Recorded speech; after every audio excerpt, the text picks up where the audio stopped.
Alright, so Move to Improve is our next unit. It's called 2.2 and the title of the standard is Demonstrate Understanding of How and Why Biophysical Principles Relate to the Learning of Physical Skills. So breaking that down, this is what it means. We're going to choose a skill that you want to improve, or I'll give you those two skills, or you choose one of the two skills, which is either the basketball jump shot or something to do with football. You are going to then apply biophysical principles to improve the skill. So it's very similar to what we've just done. What we did with biophysical principles for the last one was it was training techniques to get fitter. This is skill improvement techniques to get better at a particular skill. Same thing, just a different context. What is a biophysical skill or principle?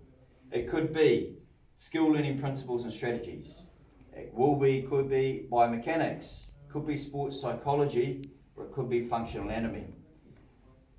Just to let you know, we'll do quite a bit with biomechanics. We've already done a little bit of biomechanics with those terms like force summation, Newton's first law, second law, third law when we played the gauntlet and moonball. So I was just reintroducing to those terms. It's nothing really new from last year. The theory itself isn't any harder. It's the same theory, but we're just going to be a little bit more in depth in the way we apply it. That's all the step up is. Okay. So those are biophysical principles. Whenever we talk about that, those are the things we're talking about. There is obviously subcategories. So skill learning principles, we can have open and closed learning. So when we're learning a new skill, girls, I just need you to close your computers, please. When you are learning a new skill, is it better to learn it when you're completely by yourself, with no stress, no pressure? That's called a closed skill learning situation.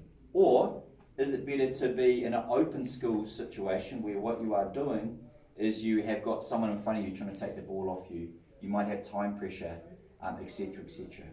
So that's what it might look like underneath there. Is it better to learn a whole skill? So if you're going to be learning a basketball jump shot, is it better to break it down into just parts where you might be just doing that part of the skill and then add it all up? Or is it better to do the whole thing at once and try and learn it all at once? That's called whole and part learning. All right? So that's what that might look like underneath there. So what we do is we then evaluate the use of those biophysical principles on our skill. All right? This is what it looks like in reality. You're going to, after we've done a little bit of learning around functional anatomy, which we're going to start this week, more revision really, you're going to test your skill. So you're going to, for example, take 20 jump shots in a row in basketball, see how many you get. Someone's going to film you, and then what you're going to do is you're going to analyse it, looking at what you did well and what you didn't compared to the inverted commas ideal technique. All right? Then from there you'll create and or implement. I'll say create because if you decide you're going to do a skill that's outside of the two that I've created training programs for, you'll have to create your own practice program. All right? That's fine. You can do that if you feel you want to. And you'll then implement it. So that means to put in place or actually do the skill improvement program. We retest the skill after about, we'll work out how many sessions we're going to do, but we'll retest and basically see if you've improved from when you did your first test. And then you go and you evaluate the application of those biophysical principles on that skill. What does that look like? Exactly the same as 2.3.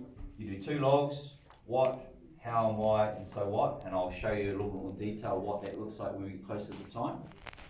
Then you cut and paste it into a Google Doc, you do a conclusion, and you hand it in. That's essentially the process. This is about a full term's work, but we've got a bit of time pressure. We're going to see if we can do it in about 2/3 of a term. All right, because we've got camp coming up pretty soon within term 3. I think it's like September 6th to 10th or something like that. It's after tournament week. So we need to be closed off on this to do 2 or 3 weeks of pre-learning for that. All right. He Pato, any questions? Cool, sweet. Okay.